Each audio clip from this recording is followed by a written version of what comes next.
Welcome to Decades of Horror, the 1980s. Now let me get this straight. You're telling me that these things are inside the Golden Gate Bridge? 1. 2, that they only come out at night. And 3, that they're responsible for the death of 15 or more kids and 3 of my police officers?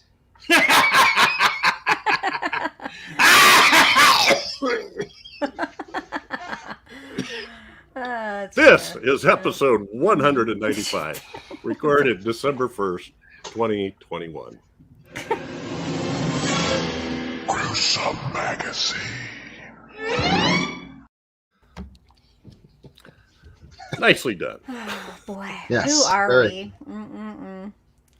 It was I am your good. host, Jeff Mohr, and this podcast is about horror films released between 1980 and 1989.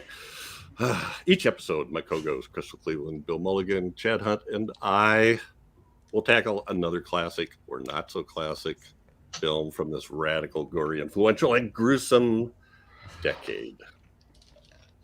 Joining me tonight are my co-hosts. First up is Crystal Co-ghosts? Cleveland, the living dead girl. Co-ghosts. Co-ghost. Well, that's what I don't know. I That's what like we it, always- actually. I That's what love we always it. say on classic here. So I think that's what rather we should than me be. trying to remember, it's easier to just Yeah. Go with it. Joining me tonight is Cleveland. Yeah. Hi. Crystal Cleveland. How's it Welcome back. Yeah. living Yeah. dead Yeah, girl. I'm sorry I missed y'all Oh last. my I feel so God. bad that I picked it and then I wasn't here. Anything Happened you to all want of us. any short comments you want to make about the White Worm? I still love that. I love that movie. I think it's beautiful. I think it's well done. I think it's Yeah. such an interesting concept. It is silly and some of it doesn't make a lot of sense, but there is a lot of story for a movie from the Yeah, 80s. yeah. A lot of background, a lot of, so like for 80s horror movies, I feel like it's got a lot of depth Yeah. for 80s what horror it movie. is. Yeah, well, cuz Hey. come on. I mean, who Some of those expected them to plots. try to charm the snake with bagpipes and then Oh my use a gosh. mongoose and end up with hand grenades? Hey. No. So- When he plays like, is it a harmonica? And then she's like, Yeah. that's so awesome. Come on, that's good stuff. That'd be awesome. At least the All movie had an ending, unlike some movies I can think of. Fair enough. Also joining us is Chad Hunt, comic book artist and co-host of Decades of Horror, the Classic Era, and Decades of Horror, the 1970s. But wait a minute, that's all of them. How you Oh. doing, Chad? Yeah. I am good. Yeah, it is all of them, isn't it? Mhm. I need a raise. Co-host Yeah. of Decades of Horror, the all. of Should them. double his Yeah. salary. Yeah. Oh shit. I could do that. Quadruple. I mean, why not? You know? Just pick a number. Double or nothing. Yeah. Last but not least is Bill Mulligan, writer, director, special effects. It Special happens effects. about That's once a every whole different genre right there. Yeah, special effects guru and co-host of Decades of Horror, the 1970s, an all-around nice guy. Yeah. Yeah. Bill, how you There doing? you. Oh, anyone can give you perks, but I'll give you special perks. Mhm. Well, yeah, like that. Whose torso is that in the back? Yeah, that's all I can see. I keep looking at it. Oh. I'm like, Pay no attention to the torsos Oh. in the back, you know. I modeled for that, I think. Yes, the chiseled abs do remind me of Chad. mhm, All right. mhm. So, Only show you? No, I'm just kidding. our movie this week, this episode, is Neon Maniacs. Neon Maniacs makes me think of Neon Noodle for some reason. Yeah. Oh, wow. From the old Warner Brothers cartoon. All right, That's Neon right. Maniacs from 1986, directed by Joseph Mangine, written by Mark Patrick Carducci. Cast includes Clyde Hayes, Leilani Sorrell, Donna Locke, Victor Brandt. Filming locations pretty much in and around San Francisco, except a few shots at the Golden Gate Bridge in San Francisco, Los Angeles, Glendale, Hollywood.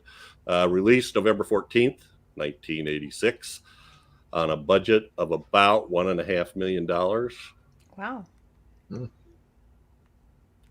The synopsis is a group of teenagers in San Francisco discover a nest of homicidal monsters living in a tower of the Golden Gate Bridge. But when they try to tell authorities, no one believes them. A whole nest? Oh, no. How? Nest of them. How could that happen? And now I do want to point out on this slide, protections against supernatural, garlic crucifix mirrors, none of which worked on the monsters. If it would have been Christopher Lee, maybe it would have worked on him. And I don't know. That's like they were Who going writes with in all caps like that, though? I do. You do? Do you? Yeah. really? I write in all caps. Yeah. with Well, a few lowercase stuck in there, yeah, like a a few, dotted I. I always feel like he's shouting at us. Yeah. Yeah. And then the I underneath in mirrors is not dotted. Right. Yeah. My OCD is off the charts. Well, and their the- G's are sixes. Let's just be And the real. They're the S sixes. in mirrors looks like an 8. So Woof. yeah, Yeah. horrible. All right. Horrible. All right. that's the least of this movie's problems. So we do Interesting. have a few posters here. Mr. Mulligan pulled up for us. Oh yeah. Oh, I just want to say I actually thought when you said Neon Maniacs, for some reason in my stupid brain, I thought it was Nomads with Pierce Brosnan or one of those James Bond types and Adam Ant. So when we were talking about Lair of the White Worm, I was like, oh, we're going to have another movie with Adam Ant. Okay. Now you're was ticking me confused. off because you have no idea how long I spent trying to figure out where Adam Ant was in this movie. Oh. Sorry. Like, Well, I haven't seen it in so long. Bill just said, went "Yeah, on. Adam Ant's in this." I went, "Oh, Wow. never saw it." Bill usually knows what he's talking about. Yeah, no. Bill sounds like he knows what he's talking about. Often wrong, never in doubt. That's my secret. So this would appear to be a French or Yeah. French Canadian poster. Yeah, pretty It's nice. See the It's pronounced French.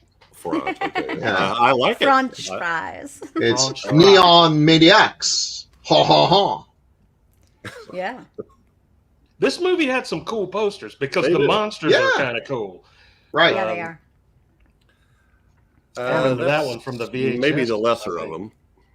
Yeah. Yeah, I think this was the VHS cover from that. Okay, I kind of like that tagline though. That's so silly. I love it. We're gonna get to that. So don't spoil And that's it. if that is not another- Nightmare on Elm Street Part 3 Dream Warriors, I mean, come on. Please. big sword with blood on Oh my gosh. I can't stop with the taglines. Okay, sorry. Yeah. it. Oh, actually, you know what? We've got Gosh, you. Chad, you got off. Chad got off. He did? That was High before time. I was on I didn't air. copy that one over. Which one? Or There's two. the bottom one. Oh, At gee. the Battle of the Bands. Hit those. All hell So, is Chad, about let's to do break loose. taglines.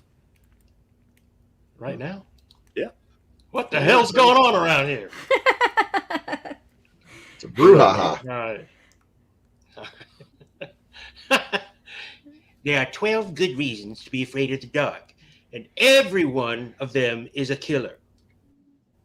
Okay. Okay. All right. I'm glad they told us because I lost count. They Yeah. just kept. Night falls. So do their victims. I think that's funny. I don't Yeah, know. that's I pretty like good. it. Yeah. And Oh, that's this just the is same just one there. Hacked from the first one. 12 good reasons to be afraid of the dark. Okay, so we have to. I got to dig into this one a little bit. At the Battle of the Bands, all hell is about to break loose. Oh, yeah. Yeah, there's going to be a bass solo. Then at the upper is when the world is ruled by violence and the soul of mankind fades, the children's path shall be darkened by the shadows of the neon What? maniacs. Now that sounds good. It has Yeah. nothing. That sounds What? foreboding and Ezekiel ominous, but- 25:17. Yeah. What's that got to do with? What does anything have to do with anything in this movie? Yeah, the title has nothing to do with anything in the movie. Yeah, None it's of the got a certain taglines. charm to it because it's just so random. Oh, Yeah. see, I guess I'm the only one. I love this movie. Oh, I do I too. don't hate Oh, it. yeah. I don't Why hate not? it. It's Love it. just Oh, it's so weird. I know. okay. nothing So makes on this sense. podcast, we start with a few details, which you just got, posters, some taglines, etc., and then we move into first impressions and take off down the road wherever it may lead us. And this one it's Chad's pick. So you go first. When did you first see Neon Maniacs? I rented this off the video shelf soon after it was released on VHS, and that's the first and last time I've seen it. So I remember reading about it in Fangoria and going, "Wow, this has really cool monsters in it. This has some really cool monsters and stuff." And rented the movie, watched it, and had no idea what was going on. But at the same time, I thought it was cool. You don't know where they came from. Yeah. Why would creatures that can be destroyed by water be living under a bridge? Stupid. Dumb headquarters, guys. Yeah. I don't know. They had no purpose. Why were they? You don't know where they were from, what their purpose was, what they were trying to do. If it was just to murder people randomly, and then okay, we got that down pat. But so that's why I picked it. I wanted to see it again as an older person and see if maybe I could make a little bit more sense out of it, and I could not. No. But it's still just this. I love it, like Bill said, because of the randomness of just. It's like just whatever we can throw up there, let's put it up there and be damned. Just who cares if it makes sense or not? But the monster effects are still pretty cool. It's pure 80s, gooey, greasy, special effects, especially the bathtub scene. And anytime they were melting or doing something like that was pretty cool stuff. So yeah, it made an impression on me enough to where I never watched it again after the first time, but I liked it, and I still like it. It's still just a fun, goofy 80s flick, and there were a lot of these kind of movies back then where nothing had to really make sense as long as you had just a shoestring of a story and good special effects. I'm good with it. So yeah, I still like it. Cool. It's nice to revisit those, isn't it? Yeah. Crystal, had you seen this before? Nope. This was my first time. Me and neither. I loved it. I was like, what is this garbage? It's awesome. It's not garbage, actually. The monsters are really cool and they're well done. And there's something about them that I just kind of dug. But the story is garbage. It's like legit garbage. I was like, are they chasing her because she's a virgin? What is happening here? I don't get it. But I just let it go. And because I like the shots, and let me tell you, oh my god, one of my favorite things in all 80s horror movies is the quintessential like bar music scene things, I know they had a battle of the bands in this one, so they took it a step further, but I love those, and the music was good. I actually was like singing one of those. I was like, yeah, that's good. I like it. I'm totally digging it. So I just liked it. And actually what's so funny is as I was watching this, I was like, I wonder if M. Night Shyamalan kind of got his whole Signs thing based on this water thing. Because all the inspirations, yeah. Well, it's such a random thing. So it's totally possible. I bet you he watched a ton of horror movies. Oh, yeah. And maybe that was something that struck him. And then he decided to use that water thing. I think it's it's a pretty brilliant concept. All we needed was a little Abigail Breslin. It's contaminated. Yes. Oh my gosh. Oh, I forgot. Yeah. But yeah, so I loved it. I had fun with it. I thought it was interesting, and it can't rain forever. That's true, dude. Which is why it wasn't. Yeah. They weren't in Seattle, right?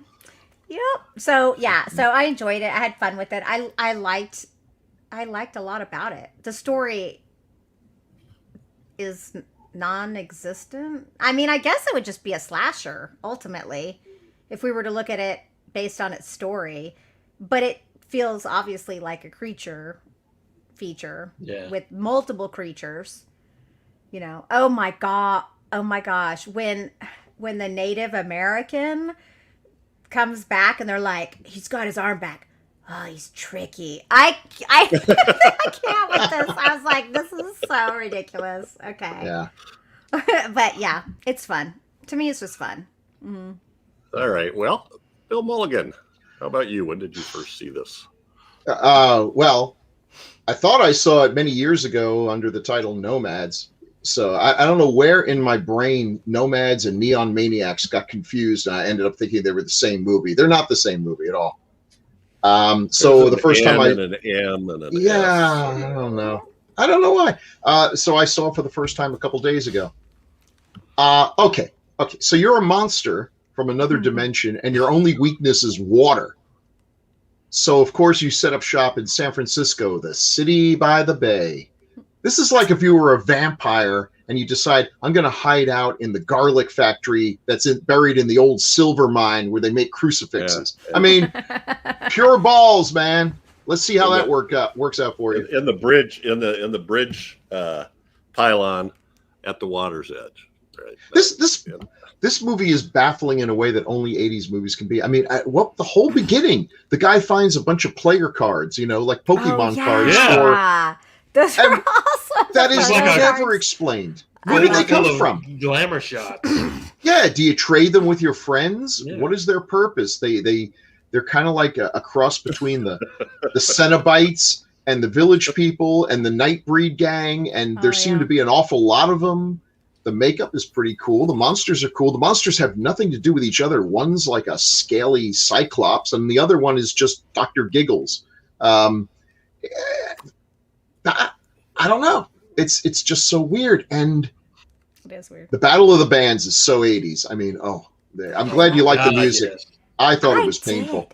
Really? No, I loved it. Both of them? Both bands?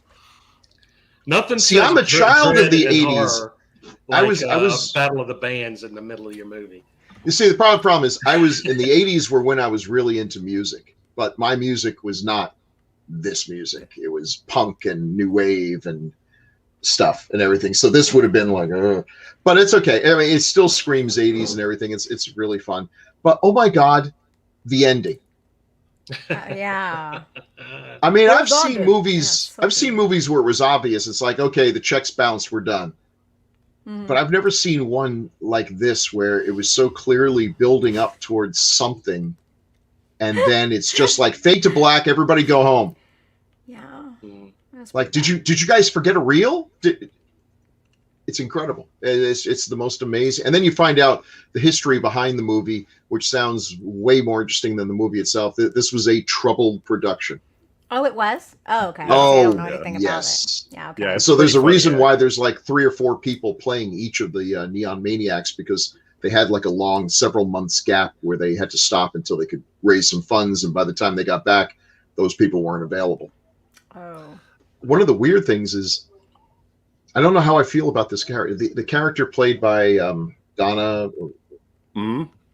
Okay, Donna Locke, I think. Donna Locke. I felt like, oh, she seems like someone I've seen in other stuff. No, this is it. This is the only movie she made. She seems way too good to have completely disappeared, although her character is baffling. I think she's supposed to be 14, but sometimes she looks like she's more like 28. Yeah. I mean, just taking a 28-year-old woman and just putting her cap on sideways doesn't make her 14. But she's cute as a button. Yeah. And she's obviously the one that we're supposed to identify with because she makes horror movies, and she's way more interesting than the leads. But why I don't know. Boy, the decisions in this movie are just strange and baffling. So it's unique. I'm glad you picked it, because I wouldn't have watched it because I didn't particularly like Nomads. So, yeah. All right. So you talked about the production being so. First, I liked it. I had fun. I had a smile on my face the whole time. I wasn't really bored. Stuff happens quick enough, but it's just very odd. And the police are clueless. Like, for instance, more than the usual. one, the female lead, Natalie, played by Leilani Sorrell, I think. She's at the park, and everybody she's with is killed, and she thinks she's going to die, and the police save her, but they think she's lying because they can't find any bodies. All they can find is this glowing green goop on the ground, and which they carefully scoop up enough to make a big 2-quart, I think, plastic bag of it. Anyway, and then the next day she goes out on a date. Yeah. Hey, life goes on. Well, no, but here's the thing too. She wouldn't have been sent home like that night. They would have absolutely probably sent someone with her to keep at her house, to keep watch over her. I mean, So there's like you and your so many logic, things. Crystal. Yeah, there's so many things that would have been done differently. So yeah, none of it I makes wanted any to sense. see the Maniacs more. I wanted to see them a little more. They did up, and I suspect it was because there was a limit to how good it looked on if you looked at it too long. But the way they shot it, they looked pretty good, I thought. I thought so too. Yeah. But most of the shots on them are fairly quick. The idea with the breakdown in the middle, they stop production in the middle. Yeah. And this makes a lot of sense. So also a lot of the script had to be cut or altered to save money. And the originally intended final battle between the protagonists and the Maniacs was never filmed. Thus leaving it kind of a rather abrupt and That's why there's inconclusive no ending. end. It's also Oof. suspected. Ooh. It's suspected Expected. that there are better explanations of the Maniacs and their motivations and their origins in the original script, but was never filmed. Well, we say copies. better, but anything would be better than what we got, which is literally nothing. Nothing. Goose egg. But this is the good part. No copies of the script have been found, and the cast and crew either don't know or don't remember what the creature's background was intended to be, don't want to talk about it due to bitter feelings over the production, or have since passed away. Wow. So that's a little apparently sketch. Somebody's tried to find out what it was supposed to be, and nobody remembers or will answer. I don't know. That's this thing is like something that was dropped from another dimension. Yeah. So It's crazy. It is kind of, and I enjoyed that. It's a typical. In a way, it's almost like a vampire movie in that we got our trio of vampire fighters, right? Yeah. And Stephen, Natalie, and Paula. Yeah, they make the classic mistake. Her big mistake was telling the cops that her friends were killed by a bunch of monsters. Right. Don't do that. Just say they were killed by a bunch of crackheads.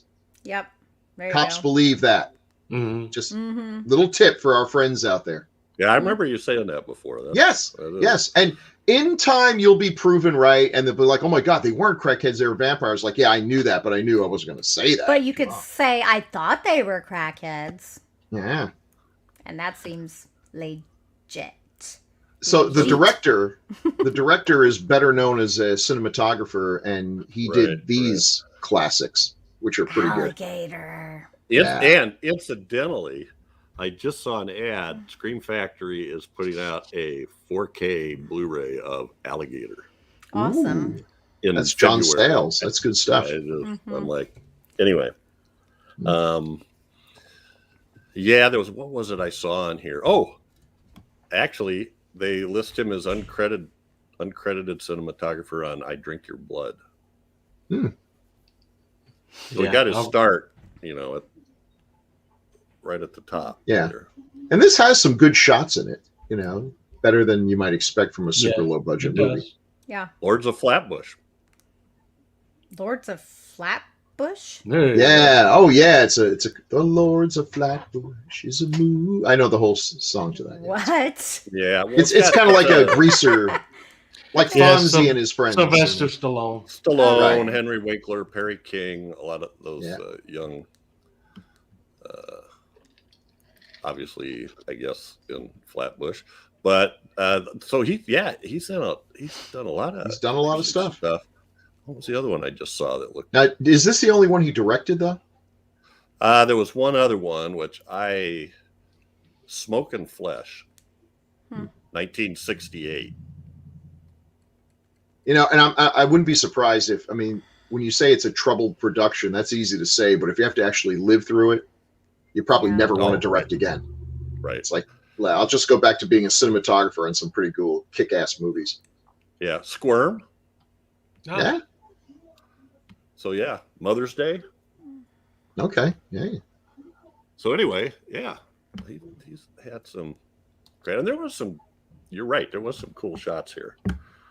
So you mentioned Donna Locke, and yeah, she does have kind of a. The first time I saw her, I was trying to think, is that a boy? The way the hat was covering her hair and her face, and no, it's a girl. But how old is she? And you're right, Bill. It was like sometimes looked like she was like 13 or 14, and other times in her 20s.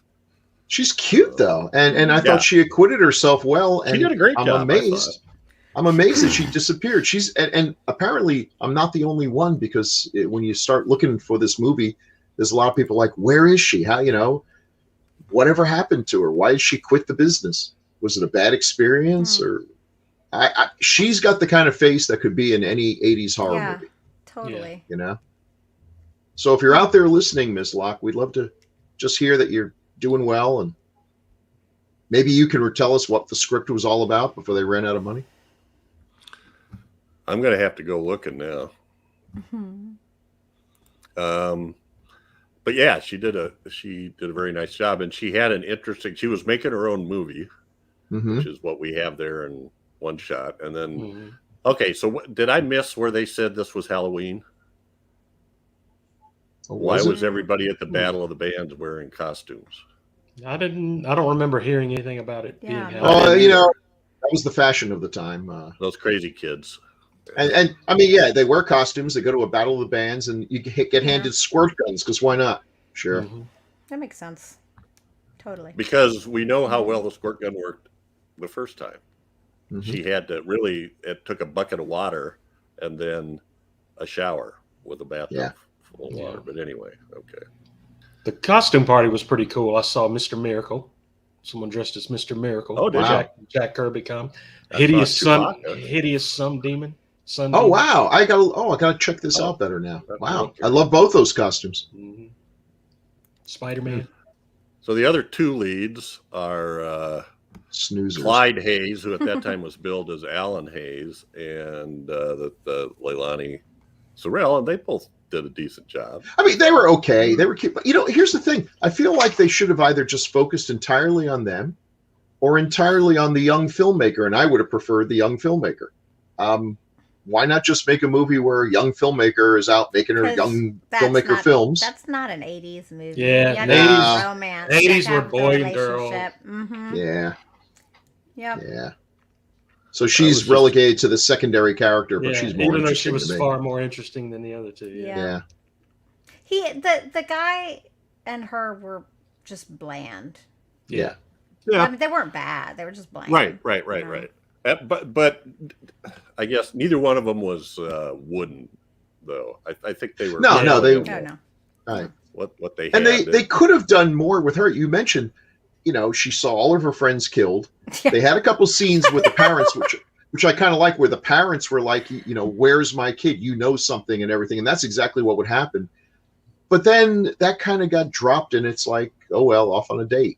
Oh no! But what about when they're going on to the subway or whatever, and he's acting like, yeah, everything's okay. She's like, you saw him, didn't you? And then all of a sudden he's like, yeah, I don't get it. And I'm like, wait, so he was like, not that scared, and then all of a sudden he's like, I just don't understand. I'm like, okay. And there was one part too where they were being chased by the monsters, and they're hiding in some room somewhere, and they start to make out. Yes. Well, yeah. Yes, on the floor of the lab. On the floor of the lab. And I'm like, oh yeah, it's the 80s. I forgot. Yeah. Well, I was, then maybe that's one of the parts that got cut out, because it would have made sense if they were chasing her because she's a virgin, and he's like, that's hey, wait a minute, I got an idea. It's so crazy it might work. Yeah. the other thing is the demons just kind of all magically disappear right then. Well, We I don't know thought that. it's because they're like she's out not- there in the hallways and you stuff, know. and then they're on the floor, and the next thing we see, the cops are there, and everybody's standing outside. So I guess I don't know. That was Well, quick. she kind of looked like she was getting ready to break out a little bit. I mean, she's got a couple of TV appearances, but not good names, you know. I mean, playing parts like secretary or girl, reporter, groupie, Girl. Girl. Yeah, So, it's a tough business. but she had about 40 credits. It's hard to say. I mean, she had a part in a named part in shoot, I lost it. What's the NASCAR movie? Days of Thunder. Days of Thunder. That's the one I was thinking of. But yeah, Basic Instinct. She had a name in that. So Crash. She was in Crash. No, so she was in some interesting movies. So, but nothing for the last 5 years or so. So I don't know exactly what happened there. Oh well, shoot. What? Is this going to be bad news? Well, I'm Send a looking. telegram. Yeah, I'm there. Okay, she was married to Miguel Ferrer until 2003. Oh, really? Now, I liked her fine. I just thought the characters were kind of undeveloped, and So I don't think she's like a great actress. I think she did well in this movie, okay in this movie, but I don't think she's like, there were definitely parts where I was like, no, it's bad. But it's like an 80s level bad. Right. It's the the typical fresh-faced teenager that you know. And you felt like there was a history between them. I mean, when they first meet up, and the obnoxious teenagers are what was the insult they gave him? Something like pasta breath, or like what? What? It was like, yeah, just They were like really lame insults. Because he delivered groceries for his dad in the grocery store, I guess. They were the rich kids, and he had to work for a living. Well, the good it did him. Who's dead? So he's kind of an interesting guy. He's got some writing credits, one of which is the Gingerbread Man. Boy. From '98. Is that the one with Gary Busey? It's actually. Oh, this is the. Wait a minute! I take this all back. This is the John Grisham novel, not the Gingerbread Man. I well, this has Kenneth Branagh, Robert Downey Jr. Wow, way better than the Gingerbread Man. Directed by Robert Altman. So yeah, I'm kind of like going. Why didn't he do more stuff? And he was an actor in Friday the 13th, the final chapter. Okay, so he did some cool things. So anyway, once again, another one that kind of started and didn't seem to push all the way through. So we've brought this up already. Apparently, it's like one of Crystal's favorite parts. The Battle of the I love Bands. it.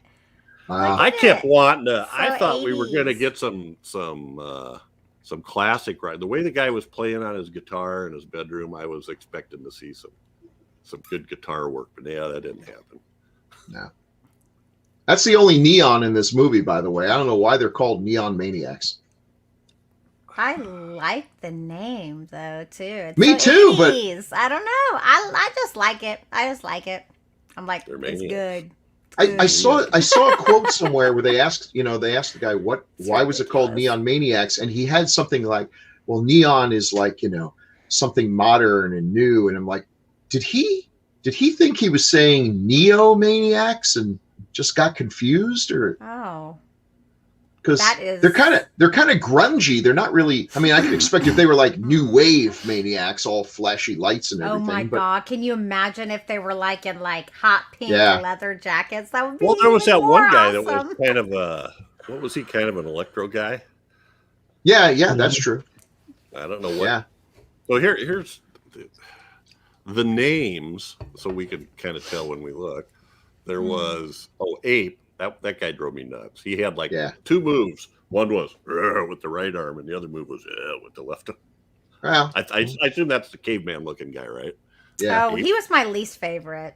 Archer, who had two people, who had the bow and arrow apparently. Right. Axe, guy with the axe. What I wonder what his weapon was. Decapitator. Okay. Yeah, he's hardly in the movie at all. I don't know who he is. Doc. Andrew you got that. Devoff. That was Andrew Devoff. Yeah. Right. Was it? That was Oh, I Wishbone. love him. His debut role, I guess. Really? To the I love credit. him. He's great. Yeah, yep. Then Hangman or Juice, I don't know. Oh, I get it. Juice. That must have been the Juice, electric guy. Yeah, he played two of them. Eh? Oh, so Juice, got it. Robert Falou had to play both of them. Mohawk, Yeah, Punk Biker, yeah. Samurai, Scavenger, Slasher, and Soldier. Scavenger must have been the Cyclops Godzilla one.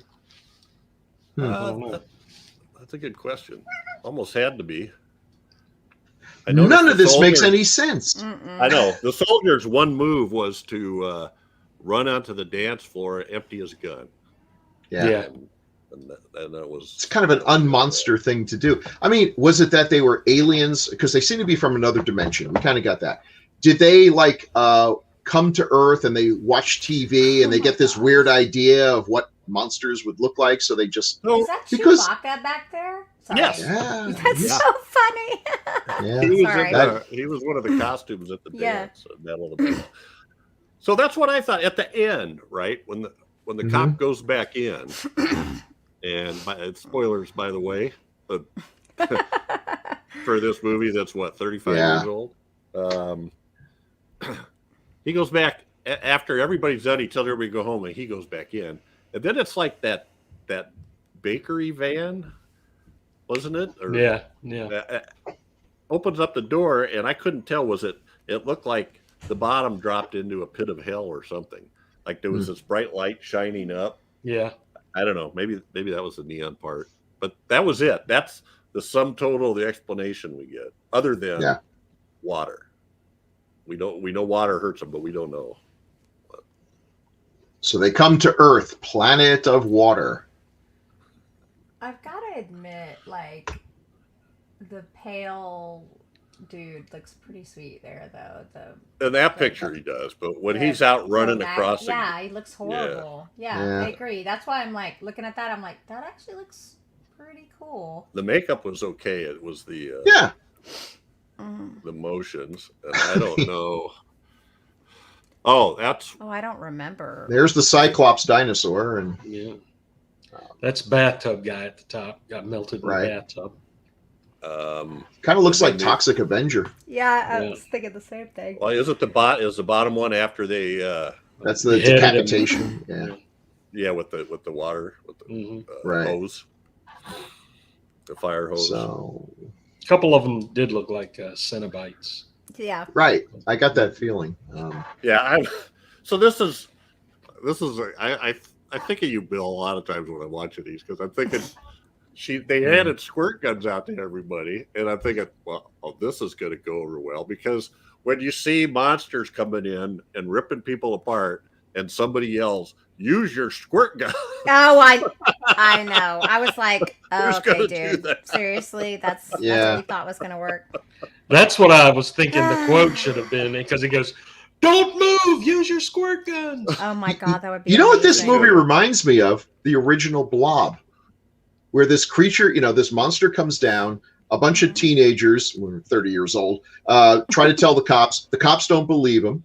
And then it ends with them getting all their friends to run into and find as many fire extinguishers as they can and spray the blob, and then they freeze it. Yeah.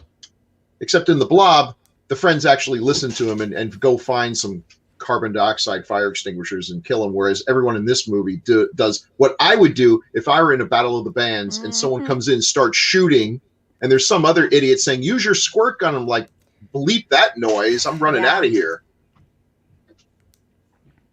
Now, as it turns out, it would have worked, but who's going to believe that? Yeah. But Don't move logic. squirt guns. So when she first uses the squirt gun, and I don't remember how, so here's the thing. If she's going with garlic and a crucifix and a mirror, the logical next extension would be holy water. Sure. Well, But it's not holy water. It's just it's just water. She didn't say anything about holy water, and for some reason, that's the thing she's grasping for when somebody comes to attack her when she's at home. Yeah. And then she squirts it a few times and just kind of goes, and then she grabs a bucket, which I don't know, I guess was there to fill the squirt gun. To Sure. reload. Let's go with that.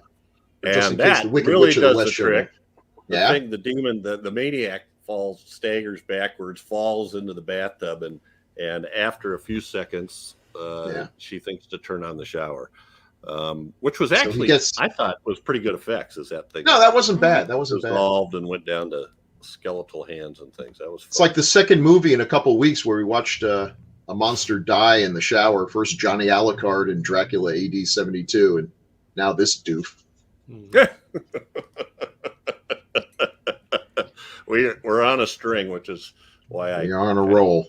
Kind of picked the one I picked for next time. So one of the things about this movie is almost every movie around this time, especially if it was a low budget horror movie, got a sequel, and this one never got a sequel, even though they kind of.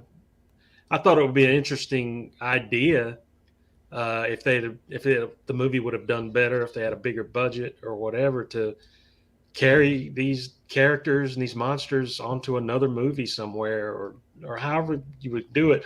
It seems like that's what the movie was set up to be. Yeah. Like a franchise. Probably because of franchise all the film. production issues, though. Right. Really. But because of everything that happened, it didn't happen. But that sucks. Yeah. Well, the problem with making a sequel out of this movie is that usually with a sequel, you have the advantage of the folks going to see it understand what's going on because they saw the first movie. But any sequel they make would be, hey, remember that movie that we made? Okay, now we're going to explain it, and then we're going to do a sequel.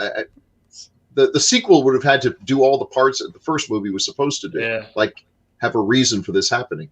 That's true, but that could work out. Somehow, work for Evil Dead. Sure. Yep. Yeah, you're right. Big brain, and a big head fitted in.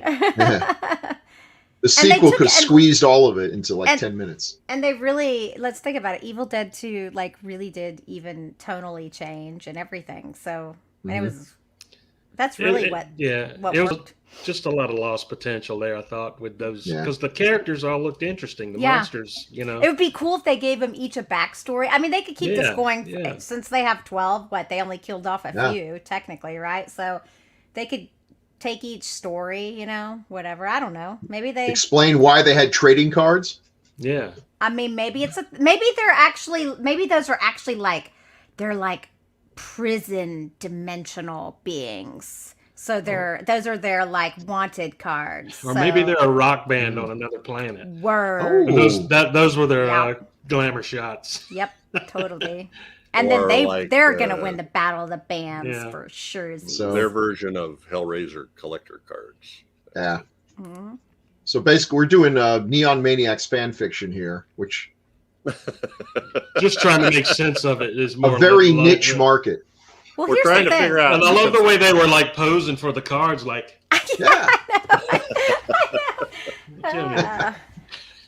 I'll tell you, when I saw the cards, though, that's what got me. I was like, okay. I mean, they look good. So I wanted a set when I first saw them. I wanted a set.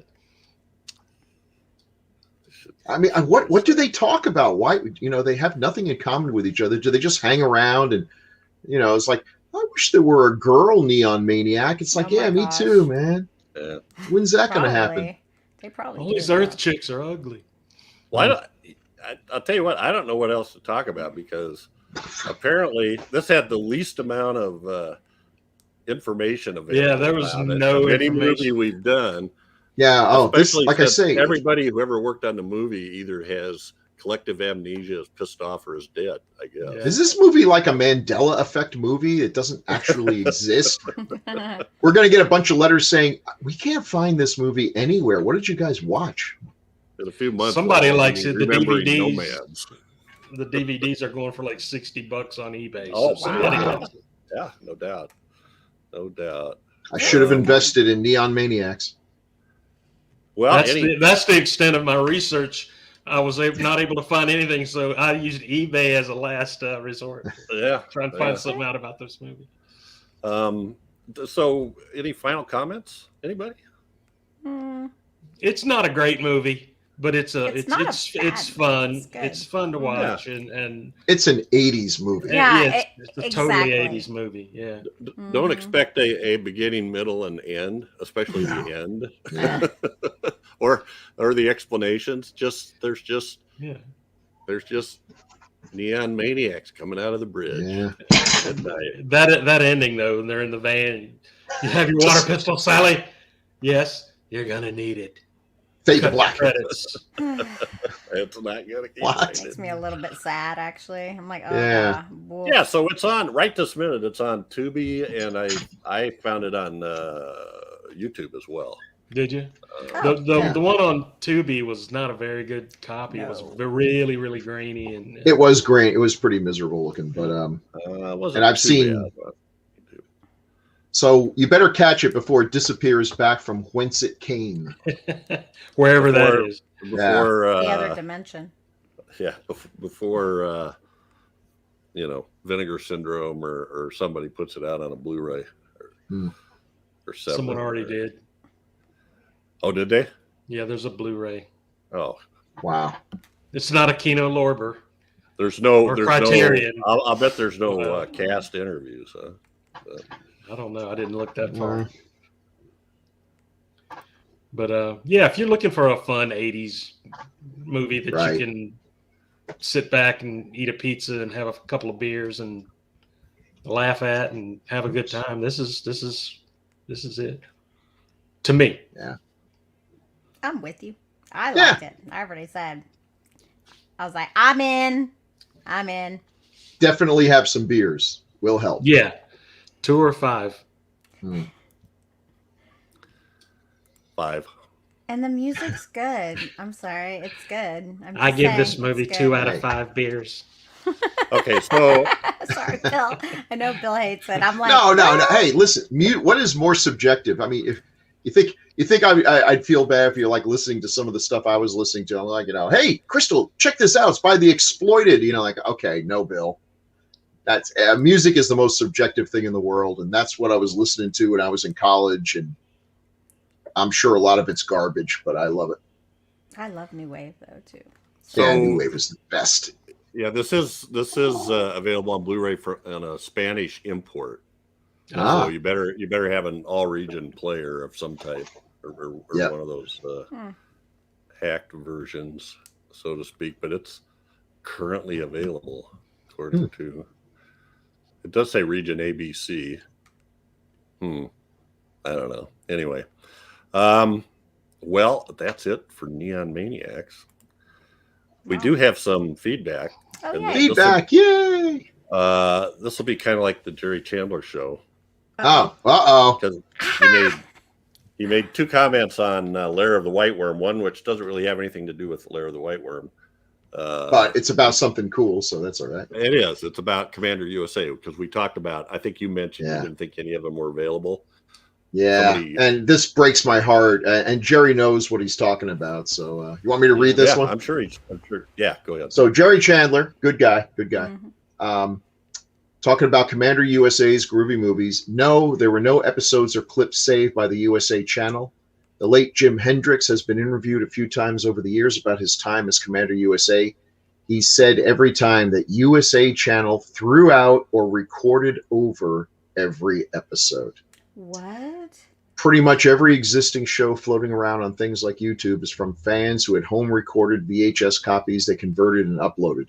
It's really sad considering how many people out there grew up with him as their horror host, but unfortunately, it makes him like so many other horror hosts who had their entire runs lost to time. And he leaves us with a quote from the good commander himself: "Keep your nose in the wind and your tail to yourself. See ya, Pilgrim."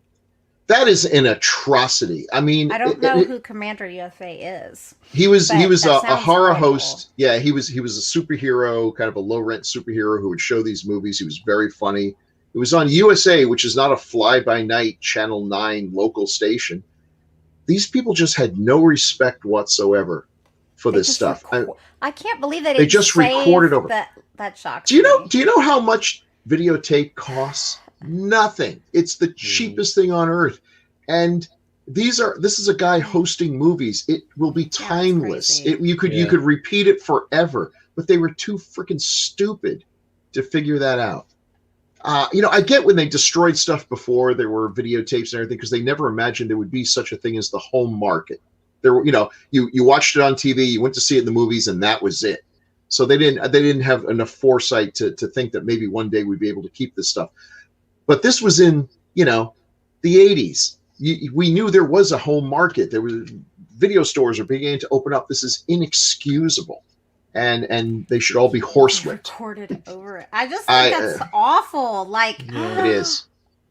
It's and you just hear the story over and over again. There are Doctor Who episodes that are gone forever.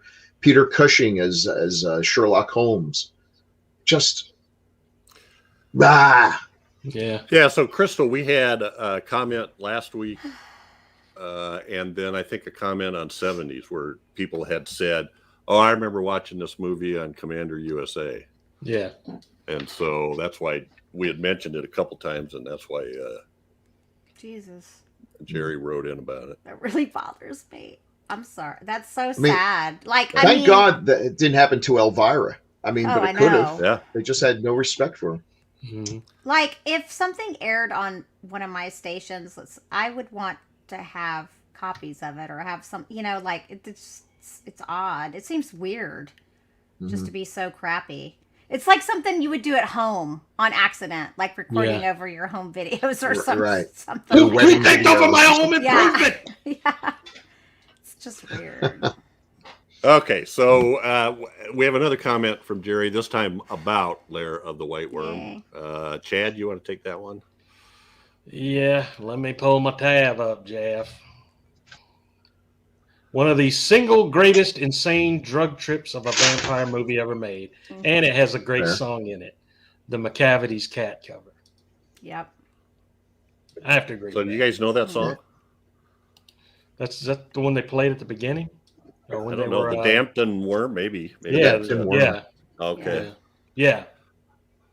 I will have to play this. It pretty much told the whole legend of the worm. Yeah. Yeah, you send us a link, so I'll try to remember to put that in the show notes for folks if they're interested. That's it for feedback. So good. This week. Mm-hmm. That's it. That's all we got. Yeah, that's all we got. There were a lot more saying how great that Chad is in the podcast.